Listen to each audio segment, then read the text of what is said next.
Hi friends, आप सभी लोगों का हमारे YouTube channel agriculture tricks by NK में हार्दिक स्वागत करते हैं।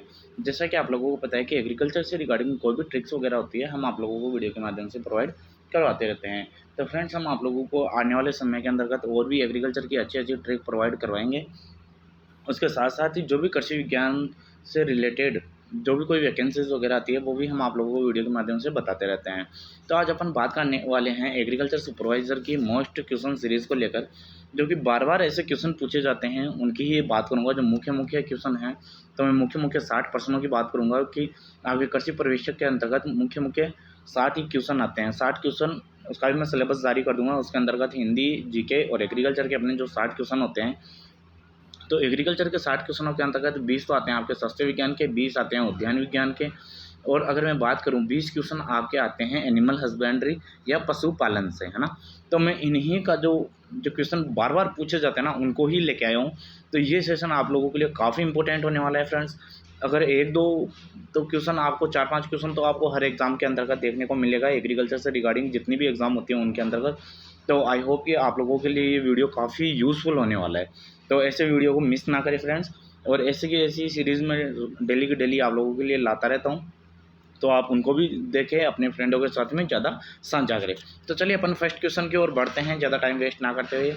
कि फल वृक्षों को लगाने की षटभुजाकार विधि में वर्गाकार विधि की अपेक्षा कितने प्रतिशत अधिक पौधे लगाए जा सकते हैं। तो इसके अंतर्गत पूछा क्या है कि जो अपनी वर्गाकार होती है विधि, है ना, तो जो वृक्ष लगाने की सबसे उपयुक्त विधि मानी जाती है वो कौन सी मानी जाती है? वर्गाकार।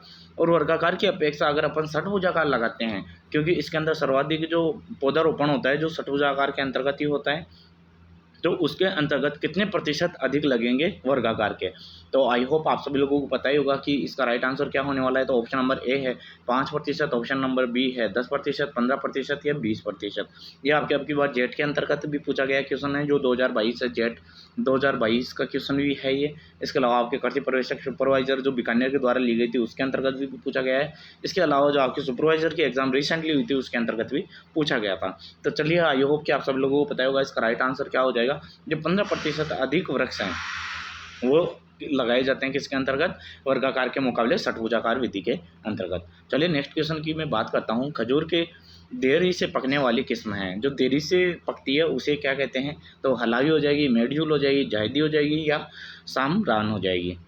तो आई होप आपको इसका पता होगा, क्योंकि ये क्वेश्चन भी काफ़ी बार पूछा गया है फ्रेंड्स। सुपरवाइजर में तो 4-5 बार आ चुका है, कई वैकेंसी आप अगर प्रीवियस पेपर उठा के देखोगे तो आपको पता चल जाएगा। तो इसका जो राइट आंसर होने वाला है वो क्या हो जाएगा? ऑप्शन नंबर बी, मेडजूल इसका राइट आंसर हो जाएगा। मैं तीसरे नंबर क्वेश्चन की बात करूं, फूल गोभी में भूरा गलन व्याधि किस तत्व की कमी के कारण होता है? तो जो ब्राउनिंग होती है ना, कॉलीफ्लावर ऑफ ब्राउनिंग, जो ब्राउनिंग होती है वो किस पोषक तत्व की कमी से होती है? कैल्शियम की कमी से, मैग्नीज की कमी से, बोरोन की कमी से, सल्फर की कमी से। तो आई होप आप सभी लोगों को पता होगा, ये भी काफ़ी आसान सा क्वेश्चन है कि जो ब्राउनिंग होती है ना, या फिर भूरा गलन व्याधि होती है वो किसकी कमी से हो जाती है फ्रेंड्स? वो बोरोन की कमी से होती है। तो आई होप आप सभी लोगों को पता ही होगा। इसके अलावा कैल्शियम होती है, वो फलों के सेल वॉल बनाने के लिए भी काम में आ जाती है। सल्फ़र वगैरह होता है, जो आपकी तिलहनी फसलें होती है उसमें तेल के कंटेंट बढ़ाता है। इसके अलावा जो दलहनी होती है उसमें प्रोटीन कंटेंट को इंक्रीज़ करता है। चलिए नेक्स्ट क्वेश्चन की ओर बढ़ता हूँ मैं। नेक्स्ट क्वेश्चन है, नेशनल हॉर्टिकल्चर बोर्ड का मुख्यालय कहाँ स्थित है? तो करनाल हरियाणा में है, रेवाड़ी में है, गुड़गांव में है या हिसार के अंतर्गत है? तो अगर मैं नेशनल हॉर्टिकल्चर बोर्ड की बात करूँ तो आई होप आप सभी लोगों को पता ही होगा कि ये कहाँ है। तो इसका राइट आंसर होने वाला है गुड़गांव। गुड़गांव के अंतर्गत आपका क्या है? National horticulture board.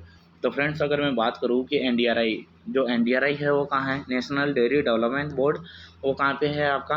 Karnal Haryana के अंतर्गत। या फिर आपके सामने एनडीडीबी आ जाएगा, नेशनल डेयरी डेवलपमेंट बोर्ड, है ना। तो NDRI national dairy research institute है, तो वो तो करनाल हरियाणा में आ जाएगा। एनडीडीबी है जो नेशनल डेयरी डेवलपमेंट बोर्ड है, तो कहाँ पे हो जाएगा आपका? जो आपका गुजरात है वहाँ पे हो जाएगा, आनंद गुजरात में। चलिए नेक्स्ट क्वेश्चन की मैं बात करता हूँ। राजस्थान में सोनामुखी या सनाए की खेती प्रमुख क्षेत्र है, तो जोधपुर में की जाती है, उदयपुर में, बांसवाड़ा में, टोंक में। आई होप आप सभी लोगों को पता है कि जो सनाए की खेती है, सोनामुखी की खेती है, वो जोधपुर के अंतर्गत सर्वाधिक क्षेत्रफल पे की जाती है राजस्थान के अंतर्गत। तो इसका राइट आंसर क्या हो जाएगा? 1 नंबर इसका राइट आंसर हो जाएगा। तो चलिए अब नेक्स्ट क्वेश्चन की ओर बढ़ते हैं। नेक्स्ट क्वेश्चन है, बकरे के मांस को कहा जाता है, हाँ, बकरे के बोले तो गोट के जो मीट होता है उसको क्या कहते हैं, तो बीफ कहते हैं, चेवन कहते हैं, पोर्क कहते हैं या मटन कहते हैं। तो कई बार क्या होता है कि अपने उच्चारण के अंदर भी गलती हो जाती है, क्योंकि अपन कई बार करते हैं कि बकरे के मांस को जनरली लोग क्या बोलते हैं, मटन बोलते हैं ना। तो मैंने कई से सुना है ना, तो कई विद्यार्थी बोलते हैं कि मटन वगैरह होता है, ये होता है। तो इसका नहीं होता है, इसका राइट आंसर आई होप आप सभी लोगों को पता है, क्योंकि जिसने पढ़ा है उसको तो पता ही होता है। तो जो बकरे का मांस होता है उसको क्या कहा जाता है, तो आपका चेवन इसका राइट आंसर हो जाएगा। या फिर मैं बात करूँ बीफ है ना, बीफ या केरा बीफ आपका गाय का हो जाता है मांस। पोर्क की बात करूँ तो ये सुअर का या जो आपका सुअर होता है ना, स्नो होता है, उसका हो जाता है। इसके अलावा मैं मटन की बात करूँ तो मटन जो भेड़ होती है, भेड़ के मांस को क्या कहा जाता है, अपने मटन कहा जाता है। तो आई होप आपको चारों ऑप्शन क्लियर हो गए होंगे। इसके अलावा नेक्स्ट क्वेश्चन की मैं बात करूँ, टैटोइंग है। तो टैटोइंग की जाती है पशुओं के अंतर्गत।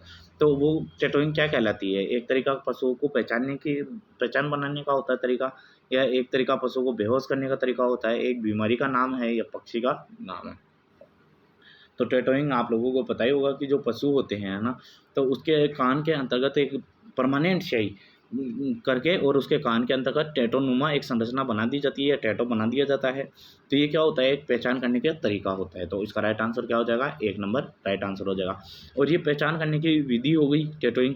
लेकिन पहचान करने के अंतर्गत भी आप लोगों के 2 ऑप्शन आ जाते हैं कि ये अस्थायी विधि है, स्थायी विधि है। तो टैटो क्या होता है कि आपके स्थायी विधि है, क्योंकि उसके अंतर्गत परमानेंट स्याही से उसके कानों के अंदर भर दिया जाता है। नेक्स्ट क्वेश्चन की मैं बात करूँ, दोहरे उद्देश्य वाली गाय की नस्ल है। तो आप लोगों के सामने पता ही होगा कि ये क्वेश्चन काफ़ी बार पूछा जाता है। तो ऑप्शन नंबर 1 है गिर, ऑप्शन नंबर 2 है थारपारकर, ऑप्शन नंबर 3 है साहिवाल, ऑप्शन नंबर 4 है नागौरी। तो आई होप आप सभी लोगों को पता ही होगा कि इसका राइट आंसर क्या होने वाला है, क्योंकि इसका राइट आंसर, ये क्वेश्चन कई बार पूछा गया है, तो इसके अंदर का तो कोई दो राय ही नहीं है कि आप लोगों को पता नहीं हो।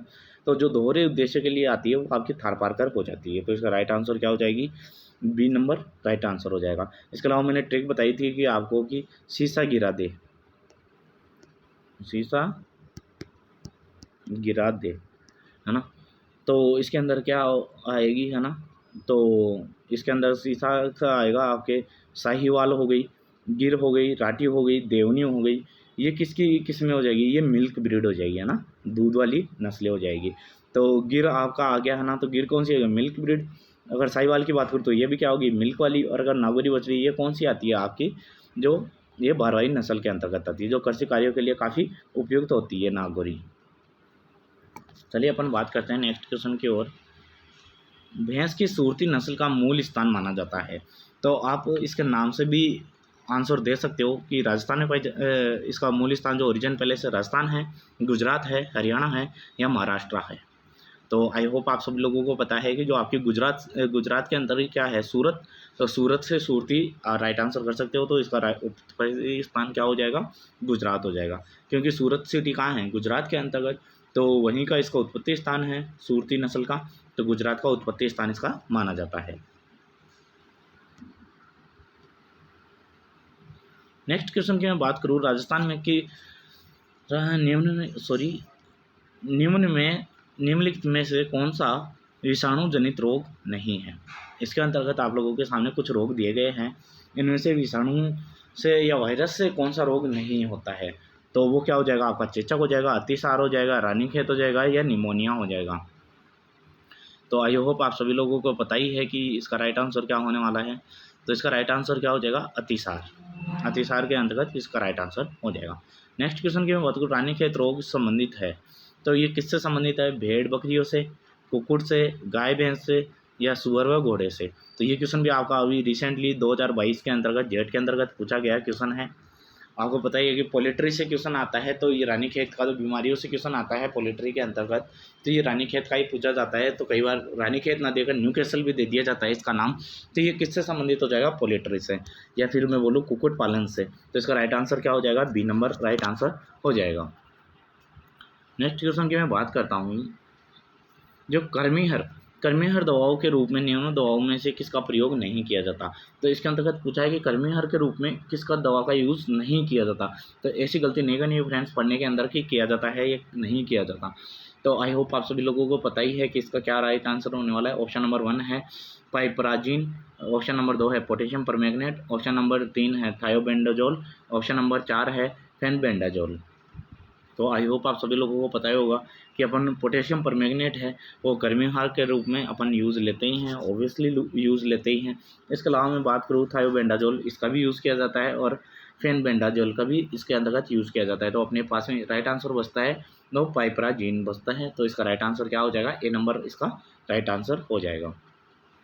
अब नेक्स्ट क्वेश्चन की मैं बात करूँ, सवाई चाल व तेज़ दौड़ने वाले बैल होते हैं तो वो कौन से होते हैं, गिर नस्ल के, नागौरी नस्ल के, साहिवाल नस्ल के या जर्सी नस्ल के।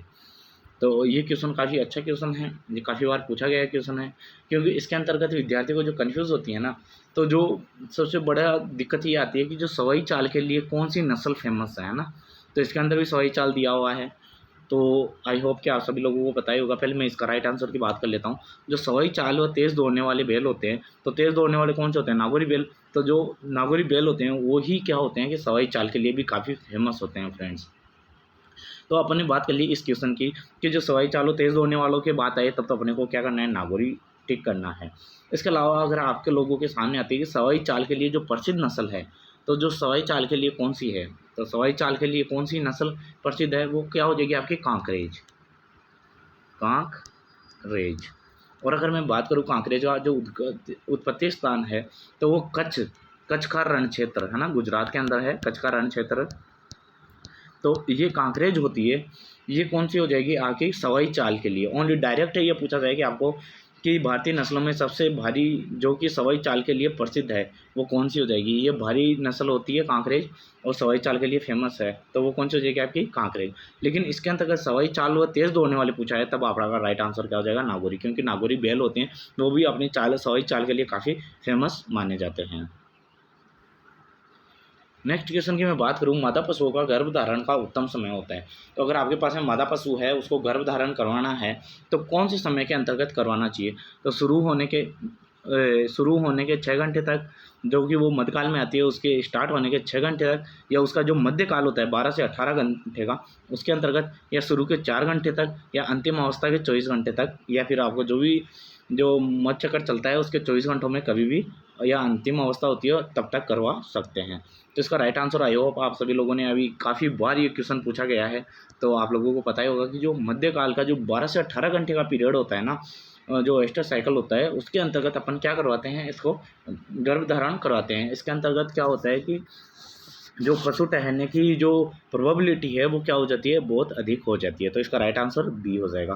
मैं बात करूँ नेक्स्ट क्वेश्चन की, ये क्वेश्चन काफ़ी बार पूछा जाता है कि सर्वाधिक नवजात बछड़ों बछड़ियों को पिलाना चाहिए। जो नए बछड़े, नए बोर्न होता है ना, तो उसको, या फिर डायरेक्ट भी आ जाता है, काविंग के बाद में जो लैक्टेशन प्राप्त होता है जो पशु के आयन से, उससे क्या कहा जाता है ना, जो लैक्टिक श्राण प्राप्त होता है उसे क्या कहते हैं। तो वो ऐसे भी पूछ सकते हैं अपन। लेकिन अपने पास में क्वेश्चन क्या है कि बछड़े बछड़ियों को, नवजात बछड़े को क्या पिलाना चाहिए, खीस पिलाना चाहिए, दूध पिलाना चाहिए, पानी पिलाना चाहिए, ग्लूकोज का घोल पिलाना चाहिए।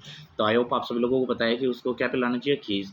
उसकी वजह से क्या होता है कि उसकी जो इम्यून सिस्टम होता है वो भी काफ़ी मजबूत होता है, या फिर आँखों की जो रोशनी होती है उसके अंतर्गत भी काफ़ी यूज़फुल रहता है। तो मुख्य काम हो जाएगा उसका क्या होता है कि रोग प्रतिरोधक क्षमता बढ़ाना। तो इसका राइट आंसर क्या हो जाएगा, 1 नंबर खीस पिलाना चाहिए। या यही क्वेश्चन कई बार ऐसे ही पूछ लिया जाता है फ्रेंड्स कि जो जब पशु का काविंग हो जाती है ना, पशु देने के बाद में जो उसके आयनों से जो लैक्टिक श्राण प्राप्त होता है उसे क्या कहते हैं, तो उसे भी क्या कहते हैं, खीस कहते हैं। और खीस का सबसे इम्पोर्टेंट पॉइंट होता है, वो कई बार पूछ लिया जाता है कि खीस का उबाल बिंदु होता है वो क्या होता है। तो फ्रेंड्स आप लोगों को पता है कि खीस का उबाल बिंदु नहीं होता है, क्योंकि अपन जैसे ही उबालेंगे तो खीस फट जाएगा, वो दूध फट जाएगा वो, तो खीस का कभी भी उबाल बिंदु नहीं होता है। तो ये भी आप लोगों के लिए काफ़ी इंपॉर्टेंट क्वेश्चन है, कई बार पूछ लिया जाता है। नेक्स्ट क्वेश्चन की मैं बात करता हूँ, गाय, भेड़, बकरी में इंसाइजर दांत है ना, जिसे कि अपन हिंदी में कर्तन कहते हैं, तो ये पाए जाते हैं, तो वो कहाँ पे पाए जाएंगे, है ना, इंसाइजर दांत। तो ऑप्शन नंबर 1 है केवल ऊपरी जबड़े में, ऑप्शन नंबर 2 है केवल निचले जबड़ों में, ऑप्शन नंबर सी है दोनों ऊपर व नीचे जबड़ों में, या उपरोक्त में से कोई नहीं, या कहीं नहीं पाए जाते, या प्रेजेंट ही नहीं होते हैं। तो आई होप आप सभी लोगों को पता है कि इसका कई बार सूत्र भी पूछ लिया जाता है गाय, भैंस, बकरी के ये दांतों का। तो पहले मैं सूत्र बता देता हूँ, जो ICPM और M, तो इसका यही सूत्र होता है ना, आई के नीचे आई, सी के नीचे सी, पी एम के नीचे पी एम और एम के नीचे एम। तो आई से क्या होता है आपका इंसाइजर, सी से कैनाइन और ये प्रीमोलर, एम फॉर मोलर, है ना। तो ये आपका क्या हो जाता है, सूत्र हो जाता है। इसके साथ साथ ही मैं बता दूंगा आप लोगों को कैनाइन दांत क्या होते हैं। जितने भी रोमंती पशु होते हैं उनके अंतर्गत एब्सेंट होते हैं, है ना। आपके जो भी पशु हैं, तो जो जुगाली करने वाले हैं उनके अंदर कैनाइन दांत नहीं पाया जाता है, या फिर मैं बोलूँ कि जो शाकाहारी पशु होते हैं उनके अंतर्गत कैनाइन नहीं पाए जाते, क्योंकि वो क्या होते हैं कि मांसाहारी वालों के अंतर्गत पाए जाते हैं, जो चीट फाड़ करने के काम आते हैं। तो आप लोगों को पता चल गया कि कैनाइन तो होते नहीं है, लेकिन इंसाइजर पाए जाते हैं। तो वो कौन से में पाए जाते हैं। तो इसका राइट आंसर क्या होने वाला है, आई होप सभी लोगों को पता होता है कि ये केवल क्या होते हैं, निचले जबड़े के अंतर्गत पाए जाते हैं। जो पशु का निचला जबड़ा होता है उसी के अंतर्गत पाए जाएंगे कौन से, आपके इंसाइजर दांत। और इसी के द्वारा जो एज डिटर्मिनेशन का मुख्य रोल होता है, तो इंसाइजर दांतों के द्वारा ही अपन क्या करते हैं, उसका एज डिटर्मिनेशन करते हैं। तो आई होप आप इस क्वेश्चन को समझ पाए होंगे। तो और इसका मैंने पहले भी एक वीडियो बना रखा है, उसके अंतर्गत आपके जो दांतों का क्लासिफिकेशन है पूरा समझा रखा है मैंने। उसके अंदर बाकायदा सूत्र भी समझाया है, और जो इसके दांत होते हैं 32, उसको भी कैसे कैसे अपन स्थायी दांत होते हैं उनका भी मैंने क्लासिफिकेशन कर रखा है, वो जाके आप देख सकते हो। इसके अलावा नेक्स्ट क्वेश्चन की मैं बात करूँ, गाय के दूध में वसा का प्रतिशत होना चाहिए, या प्रतिशत होता है। तो न्यूनतम कम से कम कि गाय के दूध के अंदर वसा इतनी % तो होनी चाहिए। तो वो कितनी होगी, तो 1 से 3%, 4 से 5%, 7 से 10%, 8 से 11%। तो आई होप आप सभी लोगों को इसका भी राइट आंसर पता ही होगा कि इसका राइट आंसर क्या होने वाला है। तो 4 से 5% क्या होती है इसके अंतर्गत, वसा होनी चाहिए गाय के दूध के अंतर्गत। अगर भैंस की मैं बात करूँ तो 8.5 के लगभग होनी चाहिए, या फिर उसके अंतर्गत कई बार नस्लों के अकॉर्डिंग भी चेंज हो जाता है। जैसे कि सर्वाधिक वसा होती है तो भैंस के दूध के अंतर्गत तो होती है भदावरी के अंतर्गत, है ना। भदावरी के अंतर्गत 13% क्या पाई जाती है, फैट कंटेंट पाया जाता है। नेक्स्ट क्वेश्चन की मैं बात करूँ, मेरिनो विदेशी नस्ल की भेड़ किस देश की है। तो जो मेरिनो है वो कौन से देश की है, अमेरिका की है, स्पेन की है, न्यूजीलैंड की है, इंग्लैंड की है। तो आई होप आप सभी लोगों को इसका भी पता ही होगा। जो मेरिनो है तो वो भेड़ क्या होती है कि अपने ऊन के लिए काफ़ी सर्वाधिक फेमस है, क्योंकि सर्वाधिक ऊन प्राप्त होती है। तो वो कहाँ की है, वो स्पेन की हो जाएगी आपकी। तो राइट आंसर बी ऑप्शन इसका राइट आंसर हो जाएगा। मैं नेक्स्ट क्वेश्चन की ओर चलूँ, हमारे देश में पशु प्राय किन कारणों से मरते हैं। तो हमारे देश में पशु किस कारणों से मरते हैं, असंतुलित आहार या अल्प आहार से, दवा चिकित्सा के अभाव से, परजीवियों के प्रकोप से, या उपरोक्त सभी। तो आई होप आप सभी लोगों को पता ही होगा इसका तो राइट आंसर, क्योंकि अपने देश के अंतर्गत पशुओं की इतनी केयरिंग वगैरह भी नहीं की जाती। तो कई बार क्या होता है कि पशु को असंतुलित भोजन मिलता है, या कम भोजन मिलने की वजह से भी कई बार आपको पशुओं की मृत्यु देखने को मिलेगी। और दवा की बात करूँ तो कई पशु ऐसे हैं कि उनको टाइम से चिकित्सा मिल ही नहीं पाती, उनको दवा मिल ही नहीं पाती। इस वजह से भी काफ़ी बार पशुओं को मरने का सामना करना पड़ता है। परजीवियों के प्रकोप से कई बार परजीवियों के कारण भी उनकी मृत्यु हो जाती है। तो इसका राइट आंसर क्या हो जाएगा, उपरोक्त सभी। नेक्स्ट क्वेश्चन की मैं बात करूँ, जो ट्रोकर कैन्युला है किस रोग से संबंधित है। ट्रोकर कैन्युला किस रोग से है, जहरीबाद से है, गलगोटी से है, जोहन्नीस बीमारी से है, टिम्पोनाइसिस या टिम्पेनाइटिस जिसे कि आफरा कहते हैं, या इसे कई बार ब्लोटिंग भी कहा जाता है, इससे है ना। तो आई होप आप सभी लोगों को पता ही है कि जो ट्रोकर कैनुला है ये आपका एक यंत्र पाया जाता है। तो जो किससे होगा, टिम्पोनाइटिस।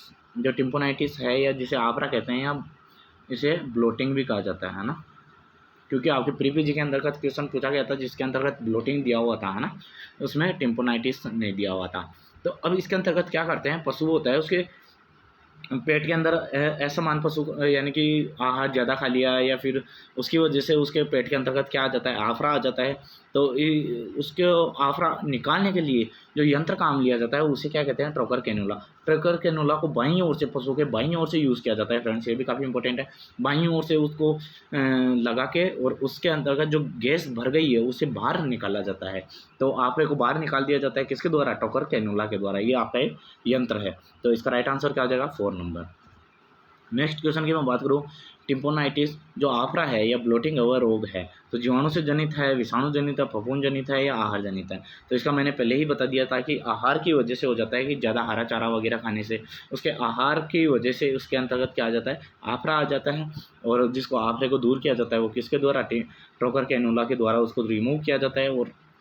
और जो पशु के अंदर का जो ट्रोकर कैनुला के द्वारा जो गैस बाहर निकाली जाती है वो किस साइड से निकाली जाती है, वो बाईं ओर से निकाली जाती है। तो इसका राइट आंसर क्या हो जाएगा, डी ऑप्शन, आहार जनित ये रोग हो जाएगा।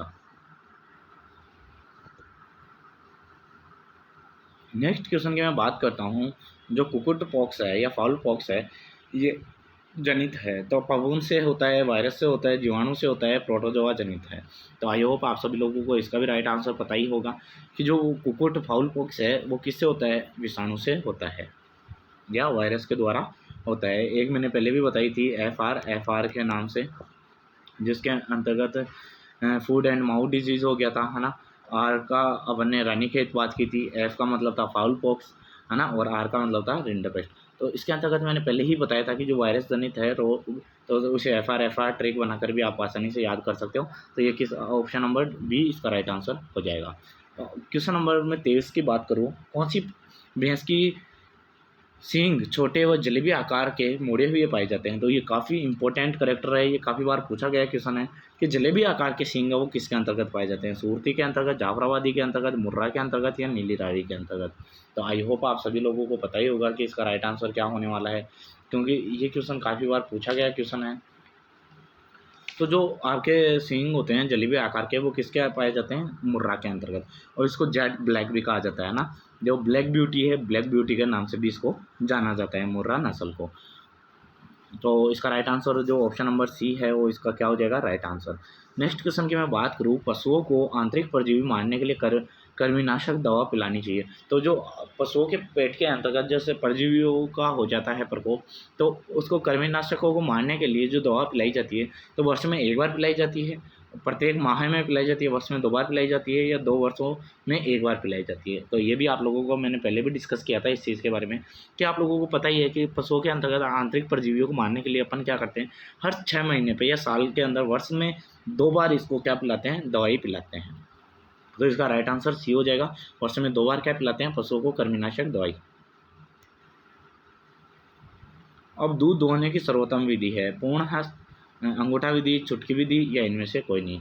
तो आई होप आप सभी लोगों को पता ही होगा कि जो आपके दूध दोहने की सर्वोत्तम विधि है उसकी भी अपन पहले बात कर चुके हैं, लेकिन मैं फिर भी यहाँ पे एक बार और बता देता हूँ कि जो सर्वोत्तम विधि है वो तो क्या हो जाएगी, पूर्ण हस्त, जो पूर्ण हैंड के द्वारा यानी कि संपूर्ण हाथ के द्वारा जो निकाली जाती है वो सबसे बेस्ट विधि मानी जाती है। अंगूठा विधि होती है या जिसे कि अपन बोलते हैं कि ये दोषपूर्ण होती है, जिसे नकलिंग भी कहा जाता है। इसके अंदर क्या हो जाता है कि जो पशु के अयन होते हैं उनके अंदर क्या बन जाती है ना, गांठ बन जाती है ना, क्या बन जाएगी, गांठ, गांठ बन जाती है पशुओं के अंतर्गत, और जिससे क्या होता है कि पशुओं को काफ़ी पीड़ा भी होती है। अगर मैं बात करूँ चुटकी विधि के द्वारा, जैसे कि भेड़ वगैरह हो गया जिसके छोटे अयन पाए जाते हैं, उनको चुटकी विधि से द्वारा दूध दोहन किया जाता है। तो आपके सामने राइट आंसर ए नंबर हो जाएगा, तो ए नंबर इसका राइट आंसर है।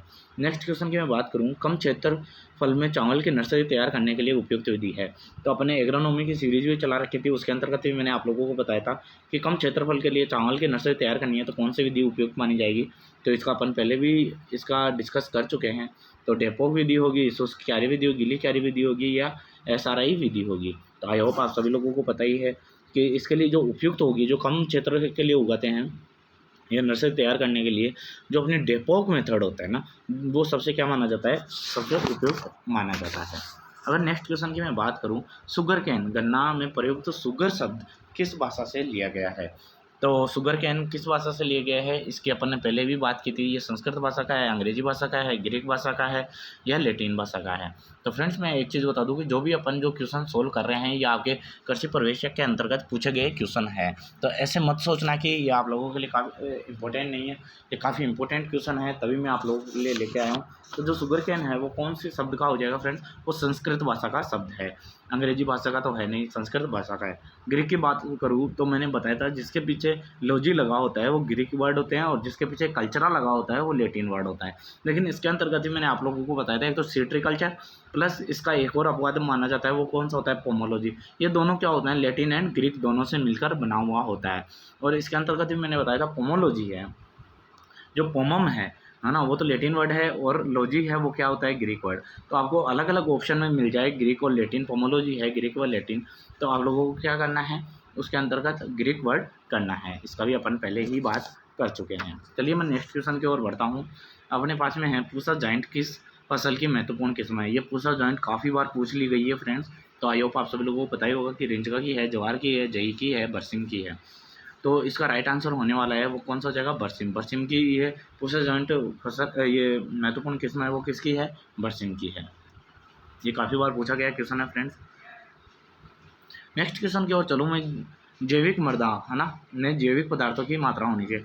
तो जो ऑर्गेनिक सॉइल होती है ना, तो उसकी जो ऑर्गेनिक मैटर होता है वो कितना होना चाहिए, जैविक पदार्थ होता है वो कितना होना चाहिए।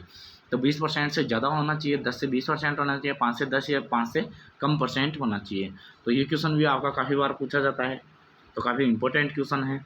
तो इसका राइट आंसर क्या हो जाएगा कि जो ऑर्गेनिक मिट्टी है या फिर जैविक मृदा है उसके अंतर्गत जैविक पदार्थों की मात्रा होनी चाहिए वो 20% से ज़्यादा होनी चाहिए फ्रेंड्स, है ना, 20% से ज़्यादा होनी चाहिए। राष्ट्रीय जैविक खेती, है ना, ऑर्गेनिक फार्मिंग संस्थान कहाँ पर स्थित है? दिल्ली में है, गाजियाबाद में, इंदौर में है, जबलपुर के अंतर्गत है। तो इसका इंस्टीट्यूट है वो कहाँ पे है? गाजियाबाद के अंदर, यूपी के अंतर्गत स्थित है। तो ये क्वेश्चन भी अपन काफ़ी बार सॉल्व कर चुके हैं। इसके अलावा नेक्स्ट क्वेश्चन की मैं बात करूँ, चूहा नियंत्रण के लिए 1 किलोग्राम विष चुग्गा बनाने के लिए जिंक फास्फाइड की कितनी मात्रा आवश्यक होती है? तो 20%, 40%, 125% या 200 ग्राम। सॉरी, ये 20 ग्राम होगा, 40 ग्राम होगा, 120 ग्राम, 125 ग्राम होगा या 200 ग्राम होगा। तो इसके अंतर्गत पहली चीज़ तो आपको ये पता होना चाहिए कि अपने सामने 2 क्वेश्चन इससे अपने क्लियर हो रहे हैं कि चूहा नियंत्रण के लिए पहले तो कौन सा अपन यूज़ कर रहे हैं, है ना। तो उसके अंतर्गत कौन सा ले रहे हैं? जिंक फॉस्फेट का यूज़ करेंगे किसके लिए? चूहे नियंत्रण के लिए। तो ये एक चीज़ का पता ही चल गया। इसके अलावा नेक्स्ट क्वेश्चन की मैं बात करूँ, इसके अंतर्गत पूछा क्या गया है, कितने ग्राम, अगर 1 किलोग्राम विष चुग्गा बनाना है तो उसके लिए जिंक फास्फाइड होता है वो कितना यूज़ करते हैं? तो उसके अंतर्गत आपका 20 ग्राम यूज़ करते हैं 1 किलोग्राम के अंतर्गत। तो इसका राइट आंसर क्या हो गया? 1 नंबर राइट आंसर हो गया।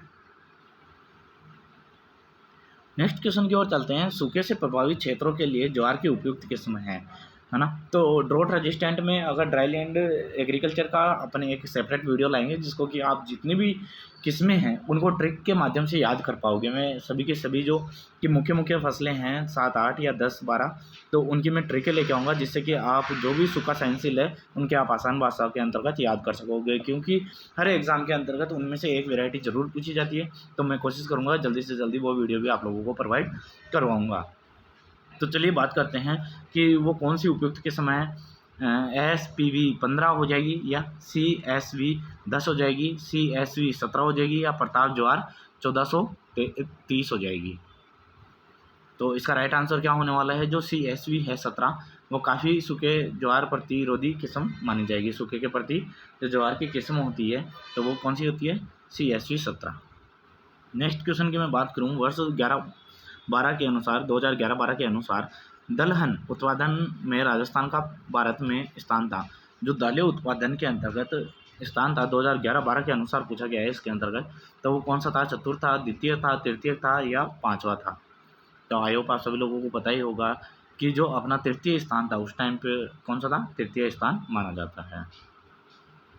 नेक्स्ट क्वेश्चन की मैं बात करूँ, जैव उर्वरक मानकों के अनुसार राइजोबियम जैव उर्वरक में बैक्टीरिया के CFU की संख्या प्रति ग्राम वाहक सामग्री में कितनी होनी चाहिए? तो इसके अंतर्गत आपको रेंज दी गई है, तो वो कितनी होनी चाहिए? ये क्वेश्चन काफ़ी बार पूछा गया है ना। राइजोबियम कल्चर से रिलेटेड है, तो इसका राइट आंसर होने वाला है तो 1 × 10⁻³ या फिर मैं बात करूँ 1 × 10⁵ या 1 × 10⁷, 1 × 10⁹। तो ये क्वेश्चन काफ़ी बार पूछा गया है, CFU प्रति ग्राम के अंतर्गत पूछा गया। तो इसका राइट आंसर क्या होने वाला है कि 1 × 10⁷ CFU प्रति ग्राम इसका राइट आंसर हो जाएगा। सी आंसर इसका राइट आंसर हो जाएगा। ये क्वेश्चन काफ़ी बार आपके AAO के अंतर्गत भी पूछा गया है और जो आपके एग्रीकल्चर सुपरवाइजर बीकानेर के द्वारा लिया गया था उसके अंतर्गत भी पूछा गया था, या RSSMB बोर्ड के द्वारा जो कृषि प्रवेशिका की भर्ती के अंतर्गत भी ये क्वेश्चन काफ़ी बार पूछा गया है और JET और BHU के अंतर्गत तो काफ़ी बार पूछा जाने वाला क्वेश्चन है ये क्वेश्चन। नेक्स्ट क्वेश्चन की मैं बात करूं, नासी जीवों द्वारा होने वाले सकल फसल नुकसान में सबसे ज़्यादा होता है। तो जो नासी जीव होते हैं उनके द्वारा जो अपने फसल के अंदर सर्वाधिक जो नुकसान होता है वो किसके द्वारा होता है? कीटों के द्वारा होता है या पादपों के रोग से होता है, खरपतवार से होता है या अन्य से होता है? तो आई होप आप सभी लोगों को पता ही है कि जो अपने फसल के अंतर्गत सर्वाधिक नुकसान होने वाला है वो कहाँ से होता है? खरपतवार या वीड से सर्वाधिक नुकसान होता है फ्रेंड। तो ये क्वेश्चन काफ़ी बार पूछ लिया जाता है, ये भी आप लोगों को पता होना चाहिए कि जो सर्वाधिक नुकसान होता है वो किससे होता है? खरपतवार से होता है। नेक्स्ट क्वेश्चन की बात करें, चने का उत्पत्ति स्थान है दक्षिणी पश्चिमी एशिया, पूर्वी एशिया, पूर्वी मेडिटेरियन या दक्षिणी अफ्रीका। तो मैंने ओरिजिन प्लेस की भी एक ट्रिक बनाई हुई है कि जितने भी आप ओरिजिन प्लेस है वो ट्रिक के माध्यम से कैसे याद कर सकते हो, कैसे आसानी से याद कर सकते हो कि किसका उत्पत्ति स्थान कहाँ पर है। तो मैंने आसान सी ट्रिक बना के एक वीडियो बनाया हुआ है, तो आप हमारे जो प्लेलिस्ट है ट्रिक वाली उसके अंतर्गत जाके देख सकते हो कि किसकी ट्रिक किसका उत्पत्ति स्थान कहाँ पे है, उसको आसान भाषा में याद कर सकते हो। तो अपन इसकी राइट आंसर की मैं बात करूँगा, तो जो आपका दक्षिणी पश्चिमी एशिया है उसका उत्पत्ति स्थान किसका माना जाता है, चने का उत्पत्ति स्थान माना जाता है। सामान्यतः माइक्रो जल ग्रहण का क्षेत्रफल होता है, जो वाटर साइड होते हैं ना, तो उसका जो किसका पूछा है, ये माइक्रो का है ना। तो माइक्रो का जो माइक्रो वाटर साइड होता है उसका जल ग्रहण का क्षेत्रफल होता है वो कितना होता है, 50,000 से 2 लाख हेक्टेयर, या 10,000 से 50,000, या 1,000 से 10,000, या 100 से 1,000 हेक्टेयर। तो आई होप आप सभी लोगों को इसका राइट आंसर पता ही होगा। तो मैं एक बार इसकी पूरी डिस्कस कर देता हूँ ताकि कि आप लोगों को भी थोड़ा इसका पता रहे कि किस में क्या होता है। तो सबसे पहले तो अपन एक काम करते हैं कि पहले पूरी सबकी कैटेगरी लिख लेते हैं। तो अपने पास में आता है पहले सबसे छोटा आता है वो क्या होता है, मिनी। तो मिनी क्यों होते हैं, वो 1 से लेकर 100 तक की हेक्टेयर कैपेसिटी होती है वाटर साइड की। इसके अलावा मैं बात करूँ माइक्रो, मिनी के बाद में क्या आएगा आपका माइक्रो। तो माइक्रो का आपका होगा वो क्या हो जाएगा, 100 से 1,000 हेक्टेयर। इसके अलावा मैं बात करूँ मिली, तो मिली का क्या होगा आपका, जो 1,000 आ गया ना इधर, तो 1,000 से लेकर 10,000 तक का, तो ये किसका हो जाएगा आपके मिली का। अगर मैं बात करूँ सब माइक्रो, तो सब माइक्रो के अंतर्गत आपका 10,000 से 50,000 है ना। सब माइक्रो का क्या होगा 10,000 से 50,000, और जो मैक्रो होता है ना, मैक्रो होता है उसका क्या होगा 50,000 से अधिक। तो मैंने अभी आप लोगों को ये जितनी भी इसकी 5 क्लास हैं उनको बता दिया गया है। तो इसके अंतर्गत क्या पूछा है, माइक्रो पूछा गया है। तो माइक्रो का क्या होगा right answer, option number D, 100 से 1,000। तो मैं एक बार और बोल देता हूँ, अगर आप राइट डाउन करना चाहो तो लिख भी सकते हो कि मिनी का होगा, तो जो मिनी का होता है वो कितना होता है 1 से 100 हेक्टेयर। अगर इसके अलावा मैं बात करूँ माइक्रो का, तो माइक्रो का अपन ने राइट आंसर कर दिया, 100 से 1,000 होता है। अगर माइक्रो के बाद में आता है आपका मिली, तो मिली के अंतर्गत कितना हो जाएगा 1,000 से 10,000। तो ये काफ़ी आसान डिजिट है, वो आप आराम से याद कर सकते हो।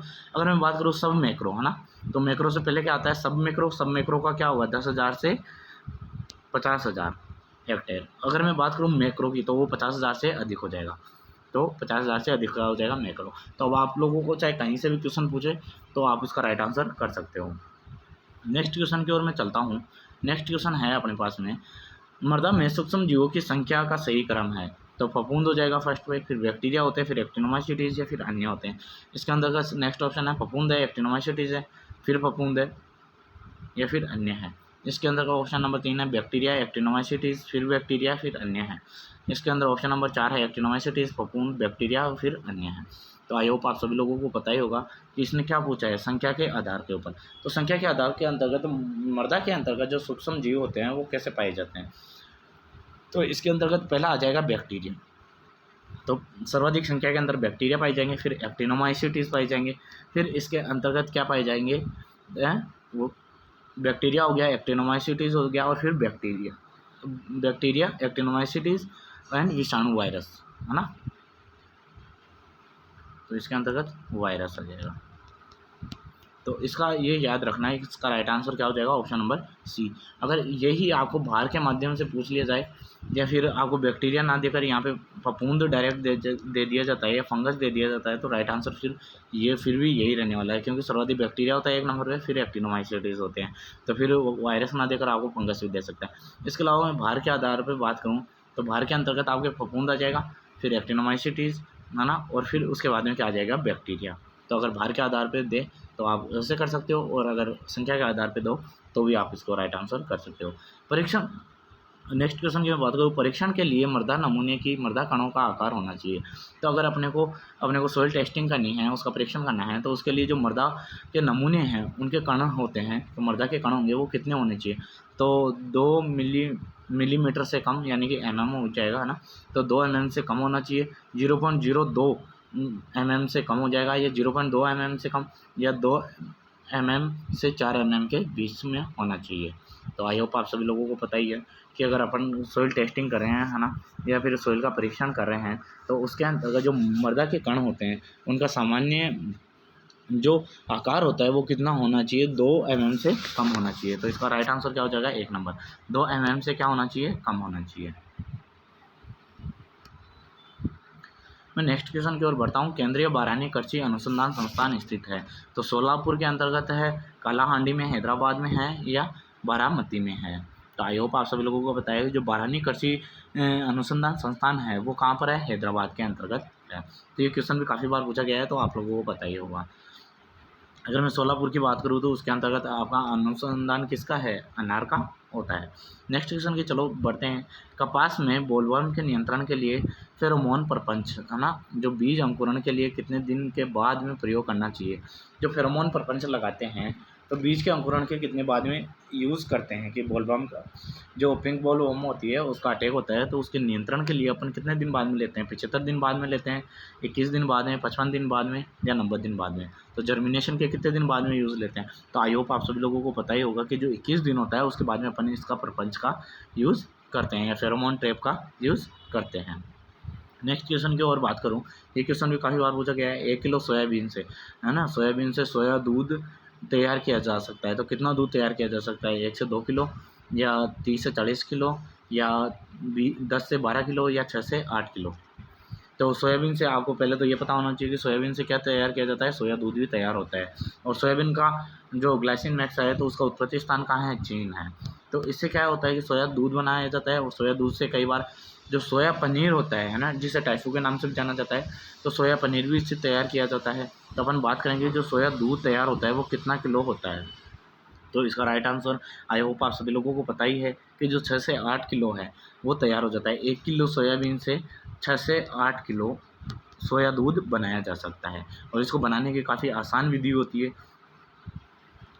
तो वो आप लोगों को वीडियो के, यानी कि अगर आप यूट्यूब के ऊपर लगा के देखोगे कि सोया दूध कैसे तैयार किया जाता है, उसके वीडियो भी काफ़ी आपको यूट्यूब के ऊपर मिल जाएंगे। वर्ष 11-12 के अनुसार तिलहन उत्पादन में राजस्थान का भारत में स्थान था है, यानी कि जो 11-12 के अनुसार है तो उसके अंतर्गत जो तिलहन उत्पादन थी, अपनी जो तिलहन उत्पादन फसलें होती है उसके अंतर्गत जो राजस्थान का स्थान है भारत के अंतर्गत वो कौन सा है। तो प्रथम है, द्वितीय है, तृतीय है, या पांचवा है। तो आई होप आप सभी लोगों को इसका पता ही होगा राइट आंसर कि तिल उत्पादन के अंतर्गत कौन सा हो जाएगा। जो 11-12 के अनुसार की अगर मैं बात करूँ तो उसका राइट आंसर क्या हो जाएगा, द्वितीय, उसका राइट आंसर हो जाएगा। नेक्स्ट क्वेश्चन की ओर चलता हूँ मैं।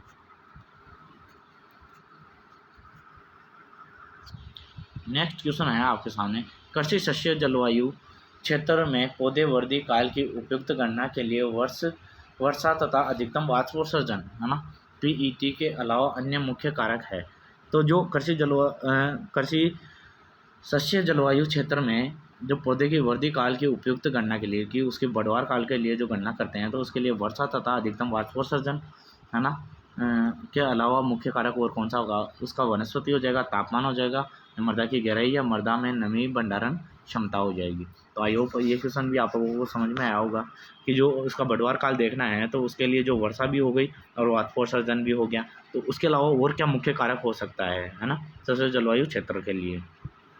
तो आई होप आप सभी लोग इसका राइट आंसर ही देंगे कि जो मृदा में नमी होती है और उसकी भंडारण क्षमता होती है वो भी काफ़ी इंपॉर्टेंट रहती है।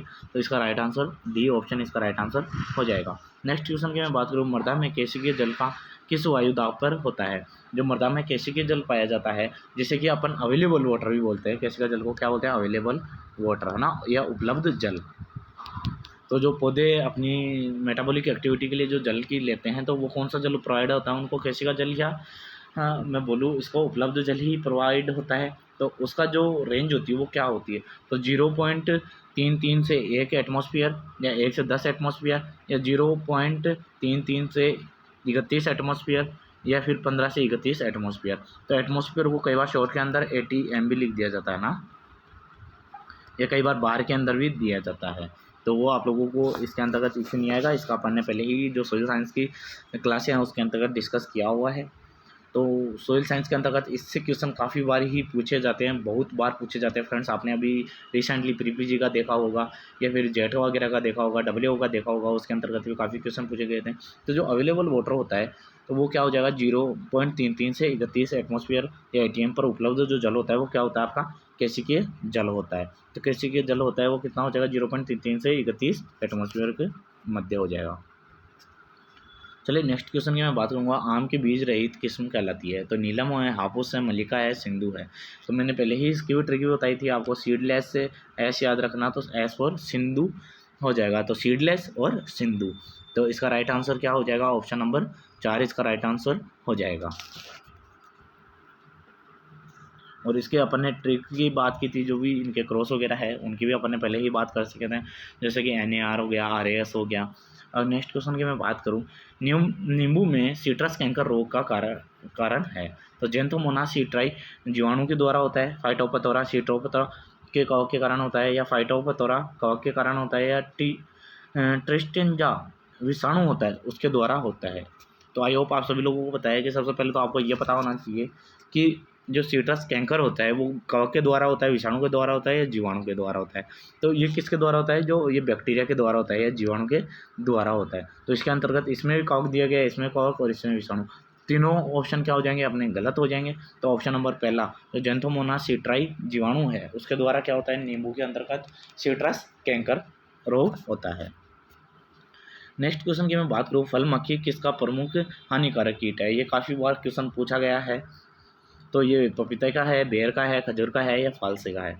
तो आई होप आप सभी लोगों को पता ही होगा कि जो जो फल मक्खी है ना, फ्रूट फ्लाई है, जो फ्रूट फ्लाई है जो किसका हानिकारक कीट है, वो किसका होगा, आपका बेर का। बेर के अंतर्गत आप लोगों से पूछा जाता है, तो ये फ्रूट फ्लाई का अगर डिजीज से या बीमारी से पूछा जाता है, कीट से पूछा जाता है, तो ये क्वेश्चन बनता है। तो इसका यही मुख्य क्वेश्चन बनता है कि फल मक्खी किसका हानिकारक कीट है। तो ये क्वेश्चन काफ़ी बार पूछा गया क्वेश्चन है, तो ऐसे क्वेश्चन आपको फ्रेंड्स याद होने चाहिए। अगर मैं बात करूँ अनार में,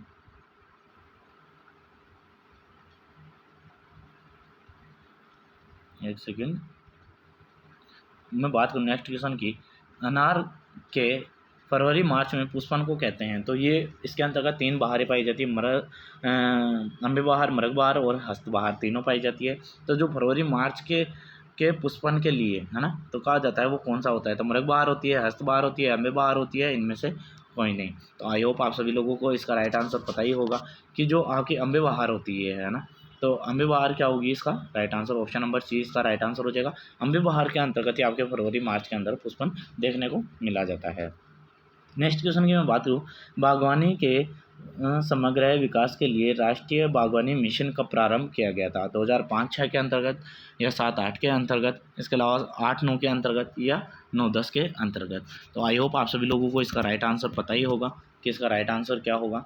तो इसका राइट आंसर होने वाला है फ्रेंड्स, वो क्या होगा, जो 2005 और 6 के अंतर्गत जो राष्ट्रीय बागवानी मिशन प्रारंभ किया गया था, तो 2005 और 6 के अंतर्गत किया गया था। चलिए नेक्स्ट क्वेश्चन की ओर चलते हैं। नेक्स्ट क्वेश्चन है, कैंडी में शर्करा की मात्रा होती है। तो कैंडी के अंतर्गत जो शर्करा या शुगर पाई जाती है वो कितनी होती है, 60% होती है, 65%, 70% या 75%। तो इसके अंतर्गत कई बार क्वेश्चन में कंफ्यूज हो जाते हैं फ्रेंड कि इसका जो राइट आंसर होने वाला है, पहले एक बार मैं राइट आंसर बता देता हूँ। इसका राइट आंसर क्या हो जाएगा, वो 75% क्या होती है, कैंडी के अंतर्गत शर्करा पाई जाती है। तो कैंडी और मुरब्बे के अंतर्गत हाईली शर्करा होती है, आपको पता है कि 70 से 75% पाई जाती है, लेकिन आप लोगों के सामने ऑप्शन दोनों दिए गए हैं, 70-75। तो कैंडी की बात करूँ तो कैंडी के अंदर पर्टिकुलर 75% आपका क्या होता है, शर्करा की मात्रा होती है। हिसार ललित किस्म है, हिसार ललित किस्म है वो किसकी है, टमाटर की है, मिर्च की है, बैंगन की है, या खीरे की है। तो इसका ये क्वेश्चन भी काफ़ी बार पूछा गया है, क्योंकि ललित पूछता है कई बार डायरेक्ट, तो जैसे अमरूद वगैरह की हो जाती है, लेकिन हिसार ललित है वो किसकी किस्म है, तो वो आपकी राइट आंसर ए नंबर हो जाएगा, टमाटर की हिसार ललित किस्म होती है।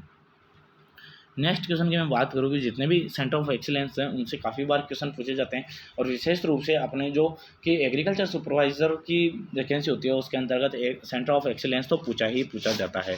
तो आप लोगों को सभी के एक्सीलेंस ये सेंटर ऑफ एक्सीलेंस पता होनी चाहिए फ्रेंड। तो जो आपका अनार है, अनार का सेंटर ऑफ एक्सीलेंस कहाँ स्थित है, तो डिंडोल जयपुर के अंदर है, उदयपुर के अंतर्गत है, कोटा के अंतर्गत है, झालावाड़ के अंतर्गत है।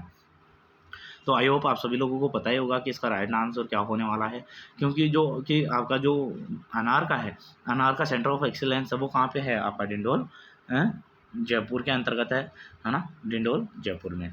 तो इसका नेक्स्ट क्वेश्चन की ओर अपन बात करते हैं।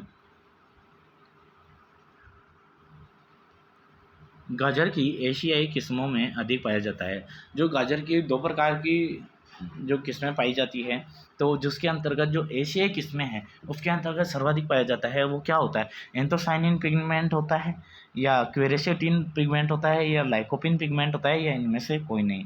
तो आई होप आप सभी लोगों को पता है कि जो एशियन किस्में हैं, है ना, गाजर की जो एशियाई किस्में हैं उसके अंतर्गत सर्वाधिक क्या पाया जाएगा, तो जो एंथोसाइनिन होता है ना, ये सर्वाधिक मात्रा के अंतर्गत पाया जाता है।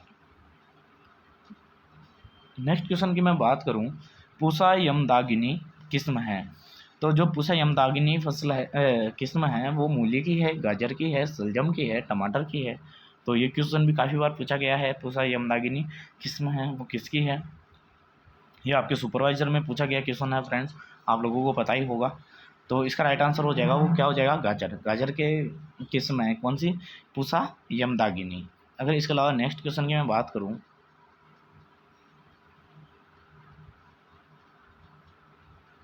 नेक्स्ट क्वेश्चन है, अविलेय में कुल घुलनशील ठोस पदार्थ की मात्रा होती है। तो किसकी पूछा है फ्रेंड्स आप लोगों को, जो अविलेय होता है, अविलेय होता है उसके अंतर्गत जो आपके कुल TSS है ना, कुल घुलनशील ठोस पदार्थ की मात्रा होती है वो कितनी होती है। तो ऑप्शन नंबर 1 है आपके सामने 60%, ऑप्शन नंबर 2 है 65%, ऑप्शन नंबर 3 है 70%, ऑप्शन नंबर 4 है जो वो हो जाएगा आपका 75% या 75% पाया जाता है। तो आई होप कि आप सभी लोगों को पता ही होगा कि इसका राइट आंसर क्या होने वाला है फ्रेंड्स। तो इसका राइट आंसर होगा वो क्या हो जाएगा, 60%। जो ऑप्शन नंबर ए है वो इसका क्या हो जाएगा, राइट आंसर। इसके अलावा जो अपन पोस्ट हार्वेस्टिंग के अंतर्गत अपन ने पहले भी इसका डिस्कस किया था, एविले के अंतर्गत कितना क्या TSS होता है, किसके अंतर्गत क्या क्या पाया जाता है, तो इसकी अपन पहले ही बात कर चुके हैं। लौकी में नर फूलों के अधिक उद्भव के कारण है कि अगर लौकी के अंतर्गत नर फूल अधिक मात्रा के अंतर्गत आ रहे हैं तो उसका कारण क्या होगा। उच्च तापक्रम व अधिक नाइट्रोजन की वजह से, निम्न तापक्रम अधिक नाइट्रोजन की वजह से, या उच्च तापक्रम व अधिक फास्फोरस की वजह से, या उच्च तापक्रम व अधिक पोटास की वजह से। तो आई होप आप सभी लोगों को पता है कि हाई टेम्परेचर और अधिक नाइट्रोजन हो जाती है, option number A right answer हो जाएगा। तो कि जैसे कि फसल के अंतर्गत अधिक टेम्परेचर हो जाता है ना, तो ज़्यादा टेम्परेचर और अधिक नाइट्रोजन, ज़्यादा नाइट्रोजन देने की वजह से इसके अंदर लौकी के अंतर्गत जो नर फूल है वो अधिक उद्भव हो जाते हैं फ्रेंड्स। तो आई होप आपको सभी लोगों को इसका पता ही होगा। मैं बात करूँ नेक्स्ट क्वेश्चन की, पौधशाला में मिट्टी शोधन के लिए सबसे उपयोगी रसायन है। तो पौधशाला के अंतर्गत जो मिट्टी के शोधन के लिए उपयोग में लिया जाता है, ये काफ़ी बार क्वेश्चन पूछा गया क्वेश्चन है फ्रेंड्स। जो आपकी सुपरवाइज़र की 2018 वाली है उसके अंतर्गत भी पूछा गया था। इसके अलावा मैं बात करूँ जो आपकी यूनिवर्सिटी वाली थी बीकानेर, उसके अंतर्गत भी, इसके अलावा जो आपकी जोधपुर यूनिवर्सिटी ने आपका जो सुपरवाइज़र का पेपर करवाया था उसके अंतर्गत भी ये क्वेश्चन पूछा गया था। तो ऑप्शन नंबर 1 है सल्फ्यूरिक अम्ल, या फिर ऑप्शन नंबर 2 है आपका हाइड्रोक्लोरिक अम्ल, ऑप्शन नंबर 3 है आपका फॉर्मेल्डिहाइड, या फिर इनमें से कोई नहीं। तो आई होप आप सभी लोगों को पता ही है कि अपन ने जब जो हॉर्टिकल्चर की अपन ने जो की बात की थी कि औचार लगाने की, उसके अंतर्गत मैंने बताया भी था कि किस चीज़ का अपन मिट्टी के अंदर शोधन के रूप में यूज़ किया जाता है, इसका अपन पहले बात कर चुके हैं। जो फॉर्मेल्डिहाइड होता है उसका क्या करते हैं, मृदा के शोधन के लिए अपन उपयोग में लेते हैं। तो इसका राइट आंसर सी हो जाएगा। नेक्स्ट क्वेश्चन की मैं बात करूँ, इनमें से विजातीय चुनिए कि इनमें से जो कौन, इनमें सभी किस्में एक ही से रिलेटेड है लेकिन एक अलग हो जाएगी, तो उसके अंतर्गत विजातीय कौन सी है। तो केसर है, फजली है, दशहरी है, या हलावी है। तो आई होप आप सभी लोगों को इसका राइट आंसर पता ही होगा कि जो हलावी है वो क्या हो जाएगी, इसकी विजातीय हो जाएगी। बाकी ये तीनों की तीनों क्या हो जाएगी, सेम एक ही क्रॉप से रिलेटेड किस्में हो जाएगी। अगर आप लोगों को पता है, अगर आप लोगों ने इतना वीडियो देखा ही है तो आप लोग एक बार कमेंट बॉक्स में ज़रूर बताएं कि दशहरी, फजली व केसर किससे रिलेटेड है, किसकी किस्म है ना। अब बात करते हैं नेक्स्ट क्वेश्चन की। नेक्स्ट क्वेश्चन आता है आपका, आम की किस किस्म में उत्तक विकृति अधिक पाई जाती है। तो जो उत्तक विकृति होती है, या जो आपके टिश्यू नेक्रोसिस हो जाता है या उत्तक मर जाते हैं, तो किस में पाई जाती है, दशहरी के अंतर्गत, अल्फांसो में, केसर में, या आम्रपाली के अंतर्गत। तो आई होप आप सभी लोगों को पता ही होगा कि जो आम की ये नस्ल है, सॉरी, जो आपकी किस्म है, तो किसके अंतर्गत उत्तक की विकृति सर्वाधिक पाई जाती है। तो इसका क्या हो जाएगी, अल्फांसो।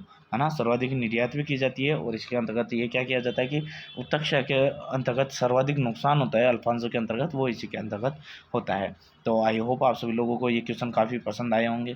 अगर इसके अलावा मैं एक बार और बता देता हूँ कि जो अपने तीनों की बात की थी, ये तीनों अगर आप लोगों को राइट आंसर आता है तो एक बार कमेंट बॉक्स में ज़रूर बताएं। बाकी इसका जो राइट आंसर है मैं अगले वीडियो के अंतर्गत आप लोगों को दे दूंगा। चलिए फ्रेंड्स, मिलते हैं। ये इंपॉर्टेंट जो आपके कृषि पर्यवेक्षक के रिलेटेड जितने भी 60 क्वेश्चन थे, जो भी एक एक सब्जेक्ट वाइज, जो आपके कृषि विज्ञान जो शस्य है, शस्य विज्ञान के अपन ने 20 क्वेश्चन लिए। इसके अलावा जो मैंने हॉर्टिकल्चर है उसके भी 20 क्वेश्चन आ गए। इसके अलावा एनिमल हस्बेंड्री है उसके भी आपके 20 क्वेश्चन आ गए। तो 60 क्वेश्चन अपने एग्रीकल्चर सुपरवाइजर को मद्देनज़र रखते हुए मोस्ट क्वेश्चन थे उनका मैंने सोल्व करवाया। अगर आप लोगों को ये सेशन पसंद आए तो लाइक करें, अपने फ्रेंडों के साथ में ज़्यादा से ज़्यादा शेयर करें। चलिए फ्रेंड्स, फिर मिलते हैं अपन नेक्स्ट वीडियो के अंतर्गत ऐसे ही इंपॉर्टेंट क्वेश्चनों के साथ में। ठीक है फ्रेंड्स, ओके, बाय।